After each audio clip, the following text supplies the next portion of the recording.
Hi అండి. నమస్తే. Welcome to Priya's kitchen talks. ఇది మండే రోజు బాబుకి లంచ్ బాక్స్ వ్లాగ్ అండి. లంచ్ బాక్స్‌లోకి ఇక్కడ నేను స్వీట్ కార్న్, క్యాబేజ్, తర్వాత క్యారెట్ వేసి రైస్ చేస్తున్నాను. ఇంకా మన దగ్గర క్యాప్సికమ్ కానీ, బీన్స్ కానీ, బ్రోకలీ ఇలాంటివి ఏమన్నా ఉన్నా కూడా వేసుకొని చేసుకోవచ్చు. చాలా బావుంటుంది.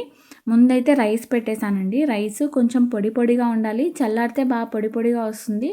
అందుకని చెప్పి నేనిక్కడ బాస్మతి బియ్యం తీసుకున్నా. బియ్యంలోకి ఒక గ్లాస్ బియ్యంకి ఒక గ్లాస్ వాటర్ వేసి కొంచెం ఒక 2, 3 స్పూన్ల వరకు వాటర్ ఎక్స్ట్రా వేసి కొంచెం ఆయిల్ వేసానండి. రైస్ బాగా పొడి పొడిగా ఉడుకుతుందని చెప్పేసి.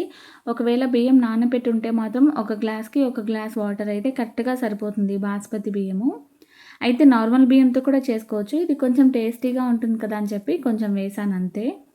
తర్వాత ఇక్కడ నేను కావాల్సిన వెజిటబుల్స్ అన్నీ కూడా కట్ చేసుకుంటున్నానండి. ఆనియన్స్ రైతా కోసము, ఇంకా రైస్ కోసం రెండిటికి ఆనియన్స్ కట్ చేశాను. తర్వాత క్యారెట్ అయితే ఒకటి పెద్దదిగా ఉండేది ఒకటి తీసుకున్నా. వెజిటబుల్స్ మరీ అంత సన్నగా ఏం కట్ చేసుకోవాల్సిన అవసరం ఏం లేదు. బాగానే ఉడికిపోతుంది. ఒకవేళ ఉడకకపోతే జస్ట్ ఒక 2, 3 స్పూన్లు వాటర్ వేసుకున్నా కూడా ఉడికిపోతుంది. నాకైతే ఈజీగానే ఉడికిపోయింది వాటర్ ఏం వేయకుండానే. అయితే కావాల్సిన వెజిటబుల్స్ ఏదైనా తీసుకోవచ్చు. క్యా అయితే ఇక్కడ క్యారెట్, క్యాబేజు, ఇంకా పచ్చిమిరపకాయలు, ఆనియన్స్ తీసుకున్నాను. తెల్లగడ్డల్ని కూడా బాగా సన్నగా కట్ చేసుకున్నాను. అవి కూడా ఒక 4, 5 తెల్లగడ్డల్ని బాగా సన్నగా కట్ చేసి పెట్టుకున్నా. మొక్కజొన్న అయితే ఒకటి మొత్తం తీసుకున్నానండి. స్వీట్ కార్న్ తీసుకున్నా. స్వీట్ కార్న్ మొత్తం ఒకటి తీసేసుకోవాలి. ఇంకా మీరిక్కడ బ్రోకలీ, బీన్స్, క్యాప్సికమ్ ఇలాంటి వెజిటబుల్స్ ఏమన్నా కూడా తీసుకోవచ్చు. ఒక్కసారి ఇలా ట్రై చేయండి. మనం ఎటువంటి సాసెస్ ఏం యూజ్ చేయము. తర్వాత టేస్ట్ కోసం టేస్టింగ్ సాల్ట్ అలాంటివి కూడా ఏం యూజ్ చేయము. చాలా హెల్తీగా ఉంటుంది. చాలా టేస్టీగా ఉంటుంది రైస్.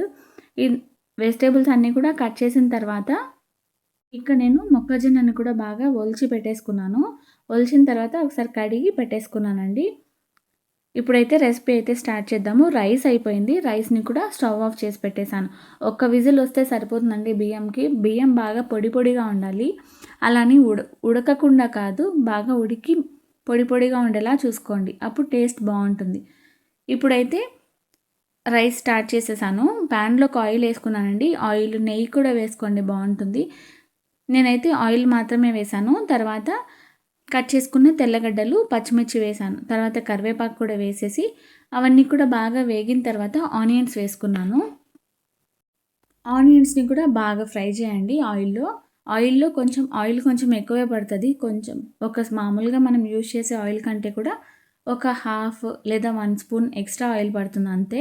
నెయ్యి వేసుకున్నా కూడా బావుంటుంది. ఆనియన్స్ అంతా కూడా బాగా వేగిన తర్వాత ఇక్కడ నేను క్యాబేజు, క్యారెట్ కూడా వేసేసాను. పెద్ద ముక్కలుగానే కట్ చేశానండి. బాగా సన్నగా కావాలనుకుంటే కూడా కట్ చేసుకోండి. అప్పుడు మనకి ఆయిల్‌లో వేగినప్పుడు కొంచెము వెజిటబుల్స్ కొంచెం క్రిస్పీగా అవుతుంది. బాగా సన్నగా కట్ చేసుకుంటే అప్పుడు టేస్ట్ ఇంకా డబల్ అవుతుంది. చాలా బావుంటుంది. నేనైతే ఇక్కడ క్యాబేజు, క్యారెట్ కూడా వేసేసిన తర్వాత రైస్ చూడండి. రైస్ ఒక విజిల్ వచ్చింది కదా! ప్రెషర్ అంతా పోయిన తర్వాత రైస్ ఇంకా పొడి పొడిగా ఉంటుందని చెప్పేసి కుక్కర్ మూత తీసేసి ఒకసారి బాగా అడుగు నుంచి మిక్స్ చేసి పెట్టేశాను. మూత ఏం పెట్టకుండా వదిలేసానండి చల్లారుతుందని చెప్పేసి. తర్వాత క్యారెట్‌ని ఒకదాన్ని తీసుకొని ప్రెస్ చేసి చూసాను. క్యారెట్ అయితే బాగా ఉడికిపోయింది. ఇంకా తర్వాత స్వీట్ కార్న్ కూడా వేసేసానండి. స్వీట్ కార్న్ కొంచెం మనము ఉడికించి వేసుకున్నా బావుంటుంది. ఫ్రోజన్ స్వీట్ కార్న్ అయితే బావుంటుంది. కాకపోతే నేను ఫ్రెష్‌గానే ఉన్నవి తీసుకున్నాను. ఒక 2, 3 నిమిషాలు టైం పడుతుందండి. స్వీట్ కార్న్ కొంచెం ఉడకాలి బాగా. పచ్చిగా ఉంటే ఇంకా చిన్న పిల్లల కోసం కదా! కొంచెం కడుపు నొప్పి వస్తుంది. కాబట్టి స్వీట్ కార్న్ బాగా ఉడికేంత వరకు ఫ్రై చేసుకోండి. ఒకవేళ మీకు ఉడకట్లేదు అనుకుంటే కొంచెం వాటర్ వేసుకోండి. నాకైతే మూత పెట్టి మగ్గిస్తున్నాను లో ఫ్లేమ్‌లో. ఒక 2, 3 నిమిషాలకి ఒకసారి మూత తీసి పెడుతూ, కలుపుతూ మళ్ళీ ఒక 2, 3 నిమిషాలకలా మిక్స్ చేస్తున్నాను. ఒక 10 నిమిషాలకల్లా మొత్తము స్వీట్ కార్న్ బాగా ఉడికిపోతుంది.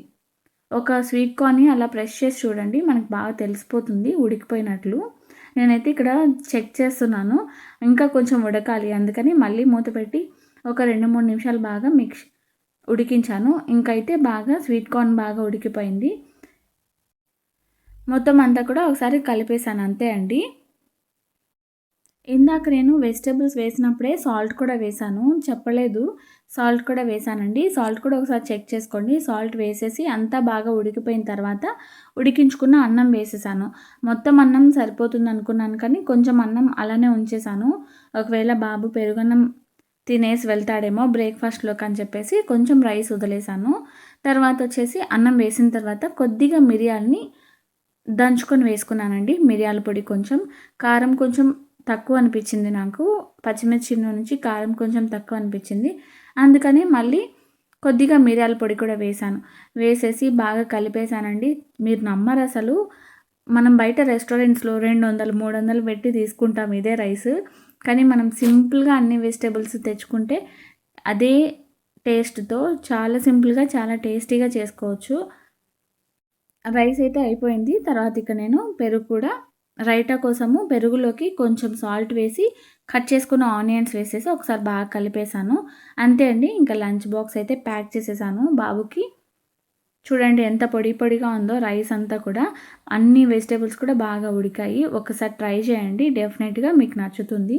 రైతా కూడా కొంచెమే ప్యాక్ చేశాను. బాబుకి ఎక్కువ రైతా తినడం అలవాటు లేదు. అందుకే కొంచెమే వేశాను. ఇంకా స్నాక్స్ నాకొచ్చేసి మొన్న ఇది హోమ్‌మేడ్ ఫుడ్ అండి. హోమ్‌మేడ్ వాళ్ళు ఇంటి దగ్గర వేరే వాళ్ళు ఇంట్లోనే చేసి పెడతారు స్నాక్స్. అవి తీసుకొనొచ్చాను. ఇంకా బాబుకి లంచ్ బాక్స్ ప్యాక్ చేయడానికి ఉంటాయి కదా అని చెప్పేసి కొన్ని స్నాక్స్ తీసుకొని ఆ స్నాక్స్ అయితే పెట్టేసాను. నువ్వులుంటలు, తర్వాత ఇవి శనగుంటలు ప్యాక్ చేసేసి బాటిల్ ఇంకా నాప్కిన్, స్పూన్ అన్నీ కూడా పెట్టేసి ప్యాక్ చేశాను. అంతే అండి ఈ వ్లాగ్. బాయ్.